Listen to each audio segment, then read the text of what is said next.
Mən mentorship aparanda sırf mentorluq etdiyim insanla birgə onun birinci növbədə arzularını başa düşmək istəyirəm. Yəni arzu nədir? Misal üçün, hər hansı bir xarici şirkətdə işə düzəlmək, misal üçün, remote olsun.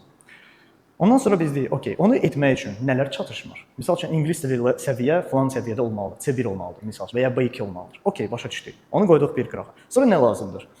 Texniki bilik lazım. Misal üçün, Java developer'dır, deyir ki, mən solid prinsiplərini axıra kimi bilmirəm. Yəni, o adam onu heç bilməyə də bilər, mən ona tövsiyə edə bilərəm ki, sən bunu bilməlisən ki, sən oraya işə düzələsən.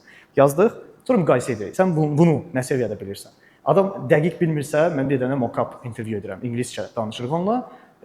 Mən özüm bəzi suallar verirəm, sırf interviewda verilən suallar, çünki özüm interviewları aparıram orada.